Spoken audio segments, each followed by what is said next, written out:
শুভ সকাল সুপ্রিয় শিক্ষার্থী বন্ধুরা, প্রমিত বাংলা পাঠশালা চ্যানেলের নিয়মিত আয়োজন অনলাইন ভিত্তিক বাংলা ক্লাসের আজকের এই পর্বে আপনাদের স্বাগত জানাচ্ছি।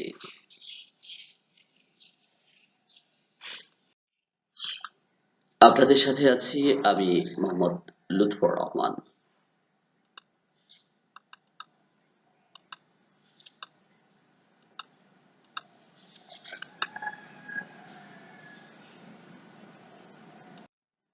শিক্ষার্থী বন্ধুরা, বিগত ক্লাসে আমরা ইমেল রচনা নিয়ে বিস্তারিত আলোচনা করেছি। আজকের ক্লাস থেকে আমরা ধারাবাহিকভাবে সংলাপ রচনা এই বিষয়টি নিয়ে আলোচনা করব। আপনারা জানেন আপনাদের নির্মিতি অংশের বাংলা ব্যাকরণ ও নির্মিতি অংশের নির্মিতি যে অংশটুকু রয়েছে সেই নির্মিতি অংশের একটি বিষয় সংলাপ রচনা। এখানে 10 নম্বরের জন্য প্রশ্ন করা হয়। সেই সংলাপ রচনা সম্পর্কে আমরা আলোচনা করব। আজকে সংলাপ রচনার প্রথম পর্ব। আমরা প্রথম পর্বে জানার চেষ্টা করব সংলাপ কি, সংলাপের ইতিহাস এবং সংলাপ সম্পর্কিত কিছু তথ্য।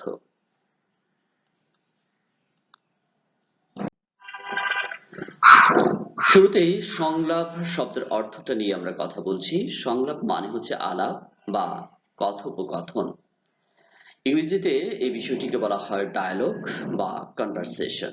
অর্থাৎ আমরা যখন একজন মানুষ বা একাধিক মানুষের সাথে বা অপর একজন মানুষের সাথে কোনো একটি নির্দিষ্ট বিষয় নিয়ে আলোচনা করি, সে আলোচনারই নাম সংলাপ।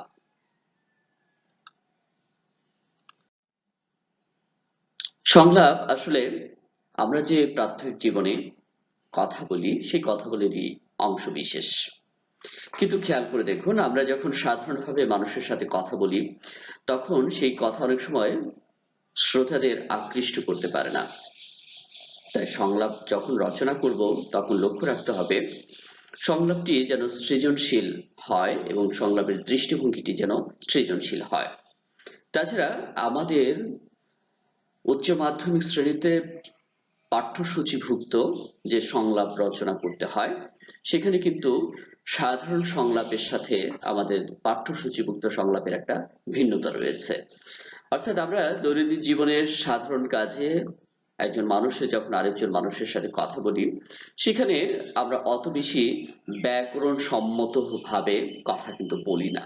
কিন্তু পাঠ্যসূচিভুক্ত সংলাপ যে রচনা আমাদের করতে হবে সেটি কিন্তু করতে গেলে অবশ্যই আমাদের ব্যাকরণিক দিকটি অর্থাৎ সংলাপের ব্যাকরণিক দিকটি লক্ষ্য রাখতে হয় এবং সেই সংলাপের ভাষা, তার ব্যাকরণ, তার গঠন শৈলী ইত্যাদি বিষয়ে আমাদের মনোযোগী হতে হয়।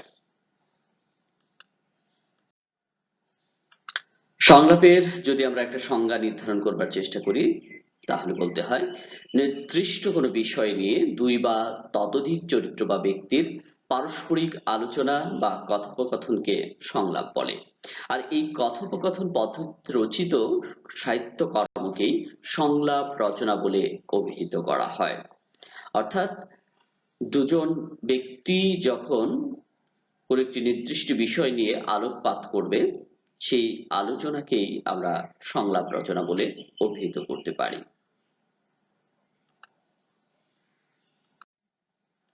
সংলাপ রচনার উদ্দেশ্যটা কি? উদ্দেশ্য হচ্ছে কোনো বিষয়ে ধারণা বা অভিমত বিনিময় করা, অর্থাৎ একে অন্যের সাথে কোনো একটি নির্দিষ্ট বিষয়ের ধারণা বিনিময় করা বা অভিমত প্রকাশ করা, এটি মূলত সংলাপ রচনার মূল উদ্দেশ্য। আমরা একটু সংলাপ সম্পর্কিত ইতিহাস নিয়ে আলোচনা করব। অর্থাৎ আনুষ্ঠানিকভাবে সংলাপ রচনার প্রবর্তক হিসেবে গ্রিক দার্শনিক সক্রেটিসের নাম জানা যায়। সক্রেটিস তার ছাত্রদের সাথে যখন জ্ঞান, বিজ্ঞান, শিল্প, সাহিত্য বা সংস্কৃতির বিভিন্ন বিষয় নিয়ে কথা বলতেন তখন তিনি অনেকটা সংলাপের ঢঙে আনুষ্ঠানিক ডায়ালগ পদ্ধতিতে এই সংলাপগুলো রচনা করতেন, অর্থাৎ কথা বলতেন তার ছাত্রদের সাথে। এবং সেখান থেকে আমরা বলি যে সংলাপ রচনা শুরু হয়েছে।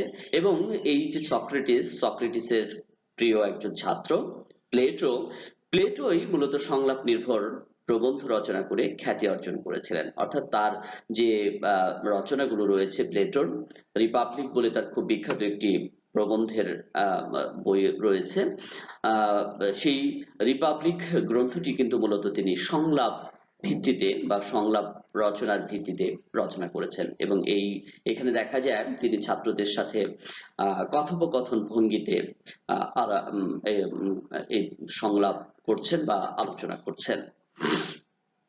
এছাড়াও গ্রিক, ফরাসি ও ইংরেজি সাহিত্যে সংলাপ রচনা যাদের সুনাম বিশ্বজোড়া, তাদের মধ্যে উল্লেখযোগ্য রয়েছেন লুসিয়ান, পতেনেলি ও ভ্যালেরি। এরাও কিন্তু সংলাপ রচনায় পারদর্শিতা অর্জন করেছিলেন। আমরা পাশ্চাত্য সংলাপ রচয়িতাদের সম্পর্কে জানলাম। এবার একটু আমাদের প্রাচ্যের যে সংলাপ রচয়িতা যারা রয়েছেন, যাদেরকে আমরা সংলাপ রচনাকারী হিসেবে মনে রেখেছি, তাদের মধ্যে আমরা দেখতে পাচ্ছি যে পুরাণে ও মহাকাব্যে সংলাপের প্রয়োগ মূল বক্তব্যের বিষয়কে প্রাণবন্ত করেছে। অর্থাৎ এই যে পুরাণ, মিথোলজি যেটিকে আমরা বলছি, সেই মিথোলজি সম্পর্কিত যে বইগুলো রয়েছে, রচনাগুলো রয়েছে, এবং মহাকাব্য জাতীয় যে রচনাগুলো রয়েছে, এখানেও কিন্তু সংলাপ রচনা আমরা লক্ষ্য করি এবং সংলাপ আমরা দেখতে পাই।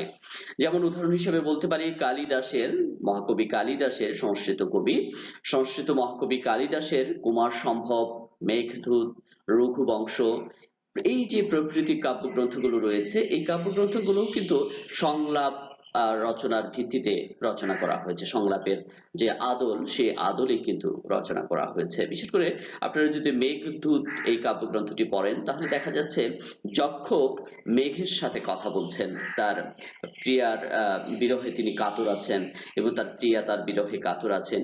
এই মেসেজটি তিনি মেঘকে দিচ্ছেন এবং মেঘকে দূত করে পাঠিয়ে তিনি তার প্রিয়ার কাছে পাঠাতে যাচ্ছেন। এই নিয়ে মেঘের সাথে আমাদের নায়ক যক্ষের যে কথোপকথন, সেটিও কিন্তু খুব প্রাণবন্ত একটি কথোপকথন, এবং এটি মেঘদূত কাব্যগ্রন্থে সংলাপ যে সংলাপ রচনার যে ধরন বা স্টাইল, সেই স্টাইলেই কিন্তু রচনা করা হয়েছে।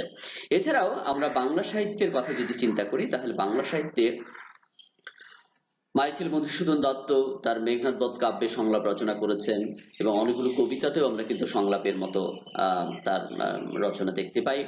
এছাড়া রবীন্দ্রনাথ ঠাকুর তো তার অনেকগুলো কবিতায়, গল্পে, উপন্যাস এবং নাটকে সংলাপ রচনা করে কৃতিত্ব অর্জন করেছেন। কাজী নজরুল ইসলামের কথা বলতে হয়, তিনিও তার লেখার মধ্য দিয়ে সংলাপ রচনাকে প্রাণবন্ত করেছেন। এরপরে বঙ্কিমচন্দ্র চট্টোপাধ্যায়, শরৎচন্দ্র চট্টোপাধ্যায়, এরা সকলেই কিন্তু সংলাপ নির্ভর সাহিত্য রচনায় কৃতিত্ব দেখিয়েছেন।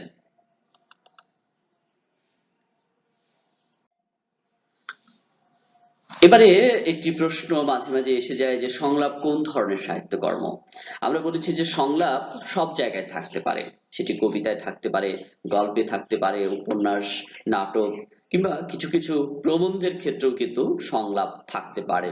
আমরা এর আগেই আমাদের প্লেটোর যে গ্রিক দার্শনিক প্লেটো, তার রিপাবলিক গ্রন্থের কথা বলেছিলাম, যে সেখানেও কিন্তু সংলাপ রচনার ভিত্তিতে কথোপকথন করা হয়েছে, বইটি রচনা করা হয়েছে, প্রবন্ধের বইটি রচনা করা হয়েছে।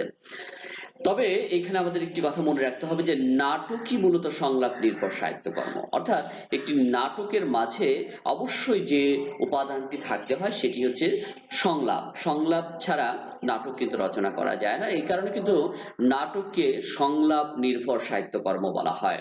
তবে আমরা পূর্বেও বলেছি যে উপন্যাস ও ছোট গল্পেও কিন্তু ব্যাপকভাবে সংলাপের ব্যবহার লক্ষ্য করা যায়। তাছাড়া বেশ কিছু সংলাপ নির্ভর প্রবন্ধের সন্ধান আমরা এর আগেই বলেছি। যেমন বঙ্কিমচন্দ্র চট্টোপাধ্যায়ের খুব বিখ্যাত একটি প্রবন্ধের বই কমলাকান্তের দপ্তর, সেখানে তিনি কিন্তু সংলাপ নির্ভর সাহিত্য রচনা করেছেন।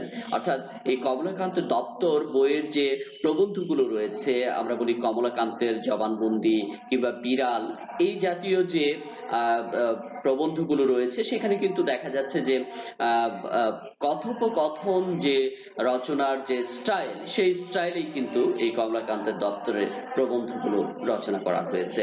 এছাড়া অনেক কবিতার কথা বলেছিলাম, যে কবিতাতেও মাঝে মাঝে আমরা সংলাপ দেখতে পাই।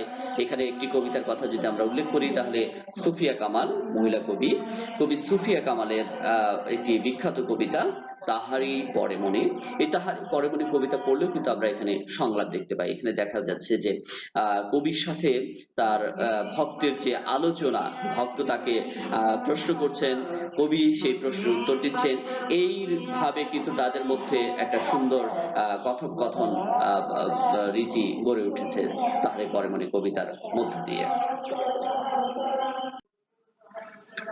শিক্ষার্থী বন্ধুরা, আমরা আজকের আলোচনার শেষ পর্যায়ে পৌঁছে গেছি। আমরা আজকের ক্লাসে সংলাপ নিয়ে বিভিন্ন তথ্য জানলাম। আগামী ক্লাসে ধারাবাহিকভাবে আমরা সংলাপ সম্পর্কে আরো জানবো, আরো তথ্য জানবো এবং একটি সংলাপ কিভাবে সাবলীলভাবে রচনা করতে হয় তার কলাকৌশলগুলো আমরা জানবার চেষ্টা করব। সে পর্যন্ত সবাই ভালো থাকবেন, সুস্থ থাকবেন এবং নিরাপদে থাকবেন সেই প্রত্যাশায় আজকের ক্লাস এখানেই শেষ করছি। আল্লাহ হাফেজ।